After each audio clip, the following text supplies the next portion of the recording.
Who do you turn to when the people meant to love you the most are the ones who betray you? Family is supposed to be your safe haven. But what happens when they see you as nothing more than a convenience, a walking ATM? In today's story, one woman gives everything to the family that cast her aside, only to realize she was never truly one of them. But when they finally push her too far, she teaches them a lesson they'll never forget. Welcome to AGS Stories, where real-life betrayals, shocking twists, and powerful comebacks take center stage. Don't forget to subscribe, and let's dive in. Looking back, I should have seen it coming. But when you're a kid, you just want to believe your family loves you. You tell yourself that no matter what happens, no matter how things change, the people who are supposed to love you will always be there. You convince yourself that home will always be home, and family will always be family. But I learned the hard way that sometimes the people you trust the most are the ones who will hurt you the worst. I was 15 when my world fell apart. My mom was everything to me, warm, patient, the kind of person who made you feel safe just by being near her. She smelled like vanilla and always had a way of making even the worst days feel okay. Then out of nowhere, she got sick. Cancer. Fast, brutal, unforgiving. One minute, she was making my favorite pancakes on Sunday morning. The next, she was too weak to even get out of bed. And then, just like that, she was gone. Losing her was like having the ground ripped out from under me. Nothing felt real. Nothing made sense. My dad, Michael, tried to hold it together, but I could see him falling apart in real time. He stopped eating, stopped talking much, stopped being present. He went to work, came home, and locked himself in his room. At night, when the house was too quiet, I could hear him crying. I wanted to comfort him, but I was barely holding myself together. We were like two ghosts floating through the same house, lost in our own grief, unable to reach each other. Then a year later, everything changed again. I remember the night my dad introduced me to her. I was sitting at the kitchen table, flipping through my math homework, when he walked in with this woman by his side. Blonde, polished, younger than I expected. She wore a dress that was just a little too tight. Her lips painted a deep red that didn't quite match the occasion. Something about her felt off. "Anna, I want you to meet someone," Dad said, his voice hesitant, like even he knew I wouldn't like what was coming next. I glanced up from my book, waiting. "This is Lisa," he continued, shifting awkwardly. "We're getting married." Just like that. No warning. No discussion. Just a decision that had already been made. Lisa stepped forward with a beaming smile. One of those smiles that never quite reached the eyes.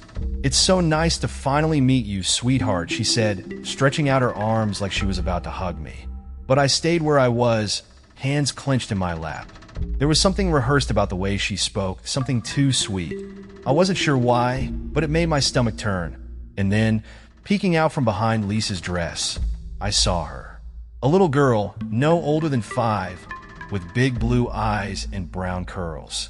She looked up at me with an innocent curiosity, shifting her stuffed penguin from one arm to the other. "Hi, are you my new big sister?" she asked, her voice bright and full of excitement. For a second, my heart softened. I had always wanted a little sister. Maybe this wouldn't be so bad after all.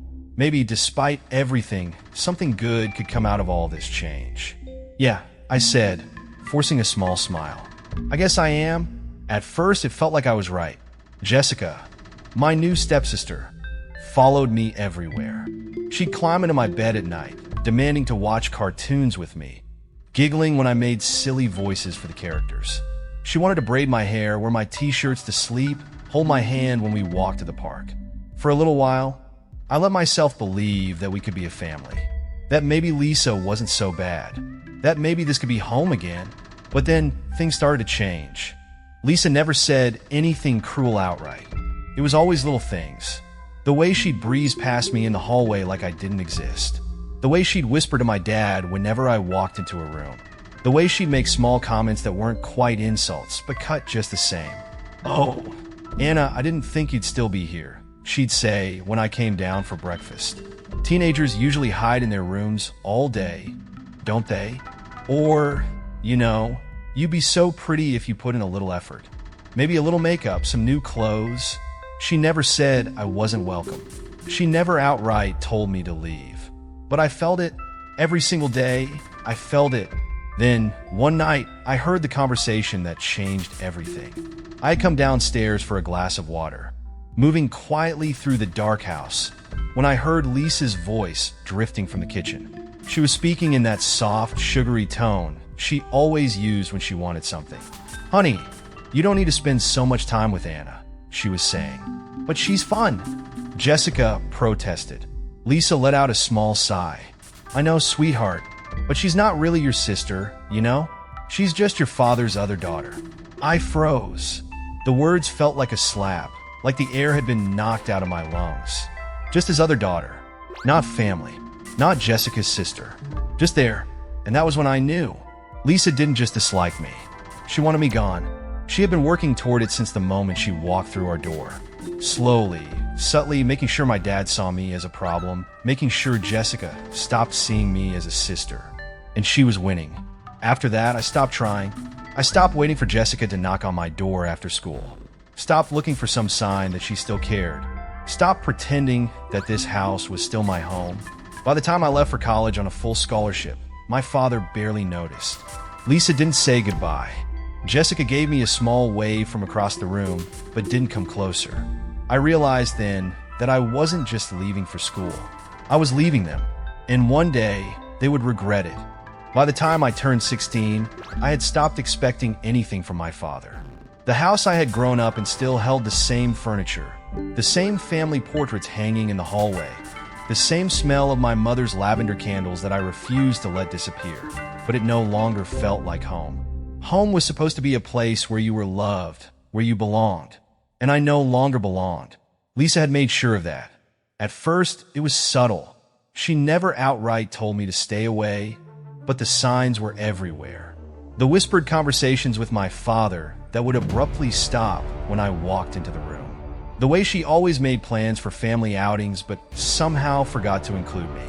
One afternoon, I came home from school to find the three of them, Dad, Lisa, and Jessica, getting ready to leave. Jessica, now 7, was bouncing excitedly in the hallway, her little pink backpack strapped to her shoulders. "Where are you guys going?" I asked, trying to keep my voice casual.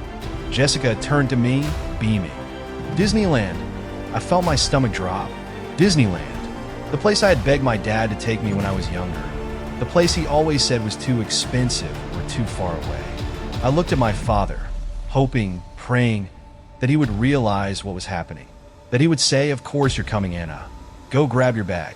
Instead, he rubbed the back of his neck awkwardly. "It was kind of a last-minute trip," he muttered. "We didn't think you'd be interested." I wanted to scream. I wanted to tell him that of course I was interested, that I had always been interested, that I had spent half my childhood watching Disney movies and dreaming of the day we would go together. But I knew it wouldn't matter.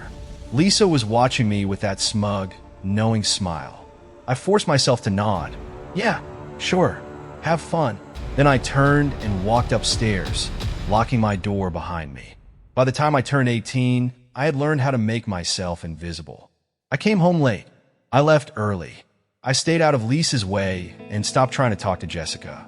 It hurt more than I wanted to admit, watching my little sister drift further and further away from me. She had once clung to my side, begged to sleep in my room. But now, she barely looked at me. Lisa had gotten exactly what she wanted. So when I got the acceptance letter for my college scholarship, I packed my bags without hesitation. I thought, for just a second, that my father would stop me, that he would tell me how proud he was, that he would hug me the way he used to when I was little before Lisa. Instead, when the day finally came, he just stood by the front door with his arms crossed. "Good luck, kid," he said. Lisa didn't even acknowledge my departure. Jessica gave me a half-hearted wave, but didn't come any closer. As I drove away, I told myself it didn't matter. I'd been on my own for years already. Leaving just made it official. For 4 years, I barely heard from them. I threw myself into my studies, into building a life that had nothing to do with them. College was hard, but it was freeing in a way I had never known before.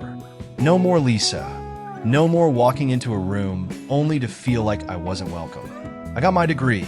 I landed my first real job. I rented my own apartment, decorated it exactly the way I wanted. For the first time in my life, I felt like I belonged. And then, just when I thought I was finally free, the phone rang. I hadn't heard my father's voice in almost 2 years. "Anna, sweetheart, it's been too long," he said, his voice warm, almost affectionate. "We miss you." I nearly dropped my coffee mug. "We? Since when had we ever included me?" "Wow," I said, leaning against my kitchen counter. "Did hell freeze over or something?" "Come on, don't be like that." He chuckled awkwardly. "Lisa and Jessica would love to see you. Why don't you come by for dinner?" Lisa would love to see me? The same woman who had spent years treating me like an intruder? Something wasn't right, but curiosity got the better of me. So that Sunday, I found myself pulling into the driveway of the house I had once called home. Lisa greeted me at the door with a bright, too wide smile. "Anna, look at you. You're all grown up," she gushed, pulling me into a hug before I could step back. For a moment, I just stood there, stiff in her embrace. This was the same woman who had once left me sitting alone at an empty dinner table because she forgot to tell me the time had changed. Something was definitely wrong. Dinner was awkward. Lisa kept touching my arm, laughing too loudly at my jokes. Jessica, now 17, sat slouched in the corner, scrolling through her phone. When I tried to talk to her, she barely looked up. For weeks, the visits continued. Every Sunday, like clockwork, Lisa and my dad played the role of doting parents. Jessica ignored me.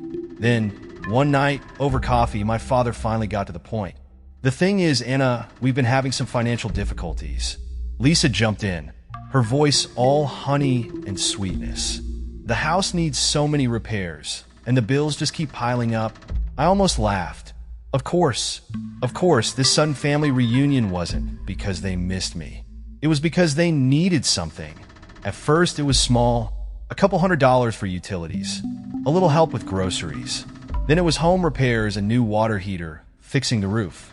Each time, the requests got bigger. And each time, I paid.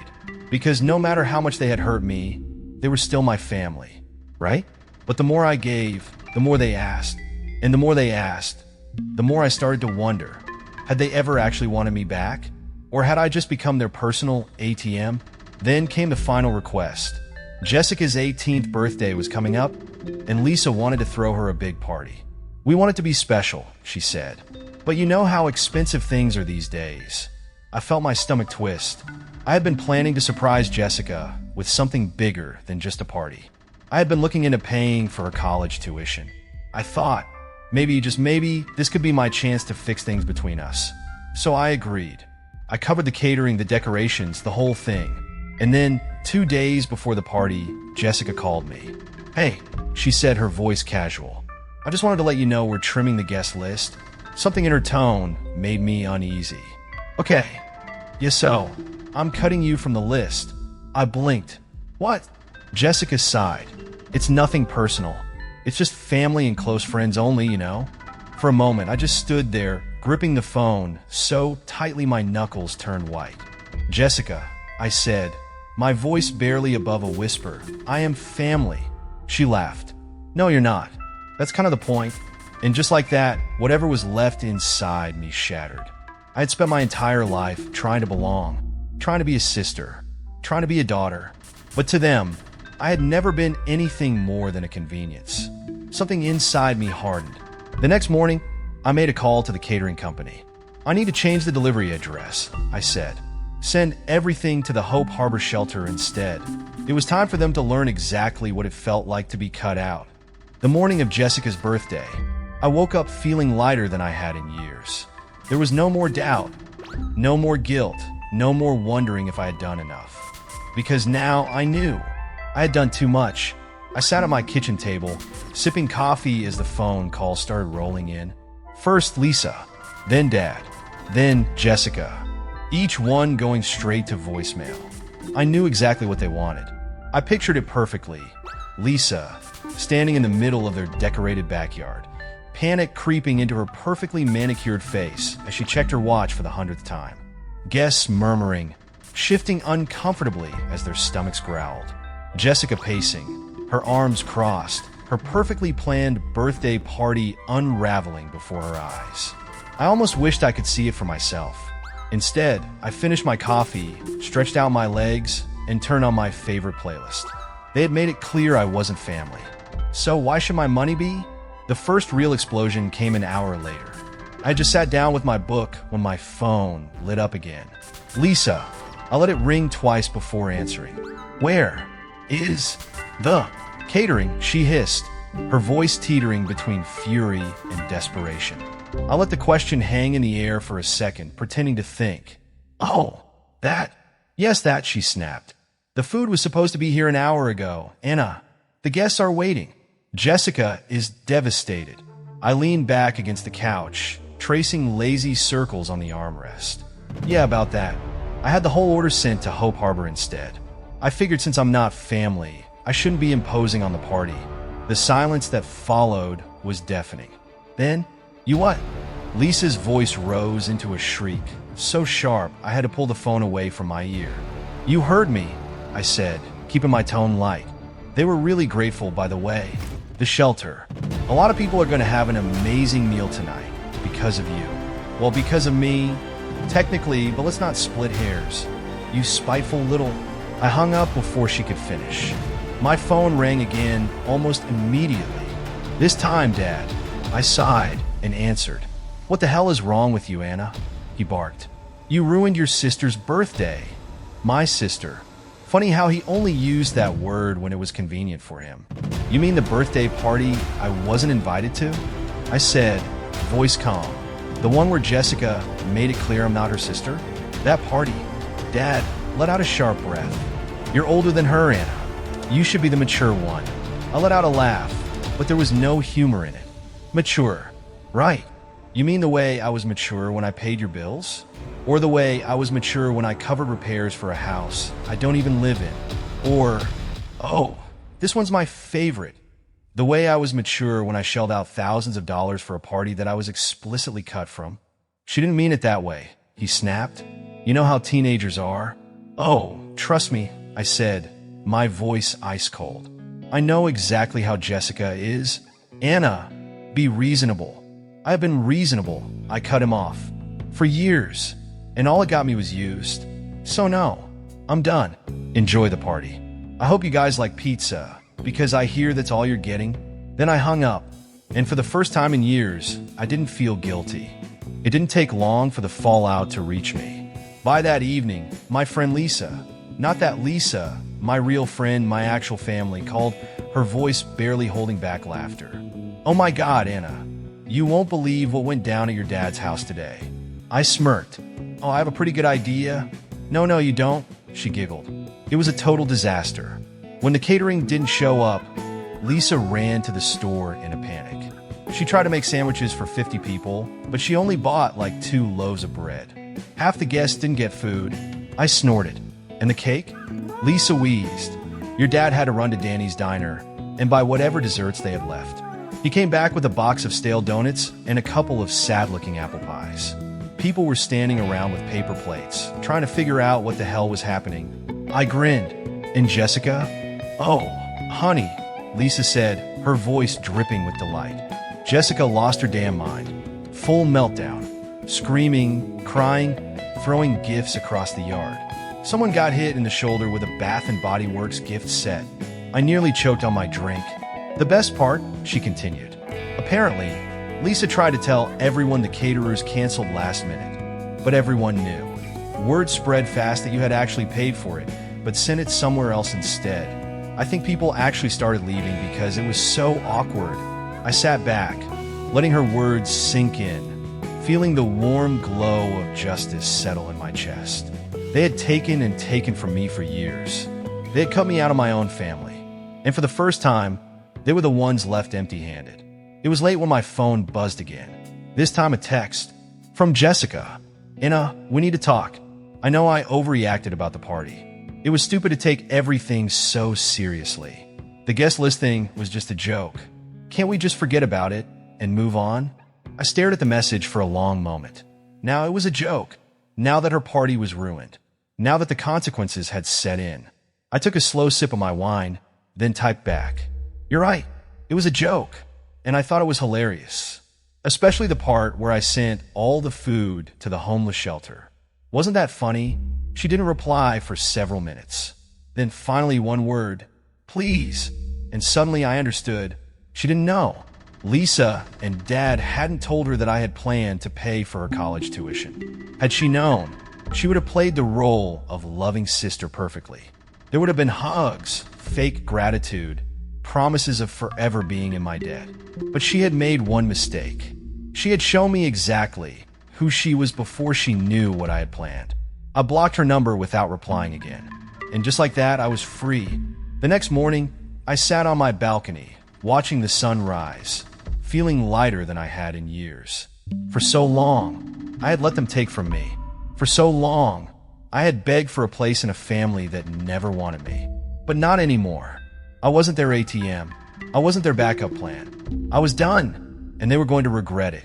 The days after the party were blissfully quiet. No more phone calls, no more guilt-tripping texts, no more 4 Sunday dinners where I had to pretend we were a normal family. For the first time in years, I felt like I could breathe.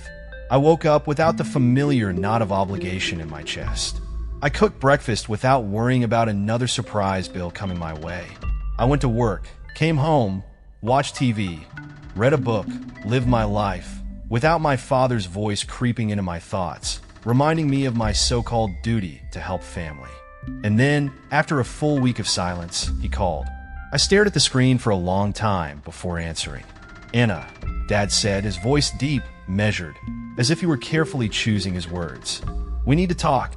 I leaned back on my couch, crossing one leg over the other. "About?" He let out a heavy sigh. "About what happened? The party, the catering. Look, I've had time to think, and I want you to know that I forgive you." I actually laughed. "You forgive me?" "Yes," he said, like he was doing me a favor. "I understand why you did it. You were hurt. But at the end of the day, family is family, and we can't let something like this tear us apart." There it was. The same old line. I almost played along just to see how long it would take before he asked for something. But I didn't have to wait long. "Now, let's put this behind us," he continued. "Jessica's college applications are coming up, and well, we were hoping you'd still consider helping with her tuition." I actually closed my eyes for a second, letting the moment sink in. This was it, the final proof. There was no real apology, no admission of guilt, just another request for money. I could have exploded. I could have screamed down the phone, listing every single thing I had done for them, every way they had used me. But in the end, I didn't feel angry. I just felt done. I took a deep breath. "You made it clear I'm not family," I said, my voice calm. "So don't ask me for anything ever again." "Anna," he said sharply, "don't be ridiculous. You promised you'd help with Jessica's education." I let out a slow breath, shaking my head. "No, Dad. I promised to pay for my sister's education. But as Jessica made very clear, I'm not her sister." He made a frustrated noise, but I didn't wait to hear the rest. I hung up, and for the first time in my life, I didn't feel guilty. 6 months passed. Not once did I reach out. Not once did I check in to see how they were doing. It was strange at first. I had spent so much of my life waiting for their next demand, bracing myself for the inevitable phone call asking for another favor. But now, the silence was peaceful. I focused on me for the first time in years. I picked up new hobbies. I went out with friends more often. I started planning a real vacation, something I had never done before because I was always worried about saving money in case my father needed it. I finally, truly felt free. And then, one evening, as I was sitting on my balcony with a glass of wine, my friend Lisa called. "You are going to love this," she said, laughter already in her voice. I smirked. "Oh, this is going to be good, isn't it?" "Oh, honey," she said, "it's better than good. Jessica found out." My smirk faded slightly. "Found out what?" Lisa barely contained her glee. "That your dad and Lisa spent her college savings on a luxury SUV. I blinked. "Wait, what?" "They bought it months ago," Lisa continued, "but your dad told Jessica not to worry about tuition because you were going to cover it. She never thought to ask about the money because she assumed it was still there." I let out a low whistle, shaking my head. "Damn. Oh, it gets better?" Lisa was practically breathless from laughing. When she found out, she lost it. I mean, full nuclear meltdown. She's refusing to get a job, refusing to move out. She's calling it a protest. I snorted. A protest? She says she won't lift a finger until they figure out how to pay for her college. And apparently, she keeps bringing up the car in every single fight. Like she won't let it go. I lean back in my chair, watching the sun set over the city skyline, a slow smile spreading across my face. Poetic justice. Lisa sighed dramatically. Honestly, I give it another month before your dad and Lisa crack and sell the car. Jessica learned manipulation from the best. I hummed in agreement. She really is her mother's daughter. Yep, and now they get to deal with the monster they created. There was a beat of silence. Then Lisa said, "How do you feel? Now that it's all coming back to them." I thought about it. A few months ago, I might have felt satisfaction. A sharp, burning kind of triumph. But now, I just felt done. "They're not my problem anymore," I said simply. Lisa made a pleased noise. Good answer. I smiled to myself. Because for once I meant it. I wasn't angry. I wasn't hurt. I was free. The next morning, I woke up to sunlight streaming through my windows, the smell of fresh coffee filling my apartment. I stretched, feeling lighter than I had in years. No more unexpected bills. No more guilty manipulation. No more waiting for a family that never wanted me. I had spent so much time trying to prove I was worthy of their love, trying to earn a place in a family that had already decided I didn't belong. But the truth was I had never needed them. And now, for the first time, I was choosing me. No regrets. No looking back. Just freedom. At first, I felt bad about cutting them off. It wasn't immediate, not like flipping a switch and suddenly feeling nothing. No, it was a slow unraveling, a quiet kind of grief. I had spent so many years bending over backward, trying to prove my worth, trying to be enough for people who had already decided I didn't belong. Even when I knew, deep down, that they only saw me as a convenience, a wallet with a beating heart, there was still a part of me that wanted to believe in the idea of family. Because that's what we're told, right? Family is everything. Family comes first. Family sticks together no matter what. But what happens when family is the very thing that's breaking you? For a long time, I let guilt hold me hostage. I told myself I had to help them because they were my family, that I had to forgive them, no matter how many times they pushed me aside, because family means forgiveness, that I had to keep giving, even when it drained me, because that's just what good daughters do. But then I woke up one morning and realized I didn't feel guilty anymore. I felt free. For the first time in years, I was living my life for me. No more answering phone calls with a knot of anxiety in my stomach. No more setting aside my own goals and dreams to fund theirs. No more waiting for people to love me the way I deserve to be loved. And you know what? They survived just fine without me. Sure, they complained. Sure, they guilt-tripped. Sure, they tried to make me out to be the villain. But when push came to shove, they figured it out. They always would have. They just never had to before, because I was always there to fix things. And the truth is, that's what some people do. They take and take until you have nothing left, and then they call you selfish for finally saying no. But setting boundaries isn't selfish. Choosing yourself isn't wrong. And sometimes, walking away is the healthiest thing you can do. I know I'm not the only one who's been through this. So let me ask you, have you ever had to walk away from toxic family? Have you ever reached that breaking point where you realized that no matter how much you gave, it would never be enough? What did you do? Did you stay, hoping things would change? Or did you choose yourself? I want to hear your stories. Drop a comment below.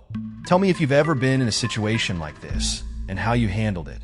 And if you're still struggling, still feeling that weight of guilt pressing down on you, let me tell you something I wish someone had told me years ago. You don't owe anyone your peace. Not your parents, not your siblings, not the people who use family as an excuse to mistreat you. Sometimes family isn't about blood. It's about who actually cares. So if you needed a sign to choose yourself today, to finally put yourself first, this is it. And I promise you, it gets easier. One day, you'll wake up, take a deep breath, and realize you're finally free. If there's one thing this story proves, it's that family isn't about blood. It's about who truly values you. Sometimes the hardest but most necessary choice is walking away from those who only take and never give. Choosing yourself isn't selfish, it's survival. Have you ever had to cut off toxic family? Have you ever been made to feel like you owed someone your success, your kindness, or even your hard-earned money? Tell your story in the comments below. I want to hear from you. And if this story resonated with you, don't forget to like, share, and subscribe to AGS Stories for more real-life tales of betrayal, resilience, and the ultimate revenge. Your support helps bring these powerful stories to life. Until next time, remember your worth, set your boundaries, and never apologize for putting yourself first.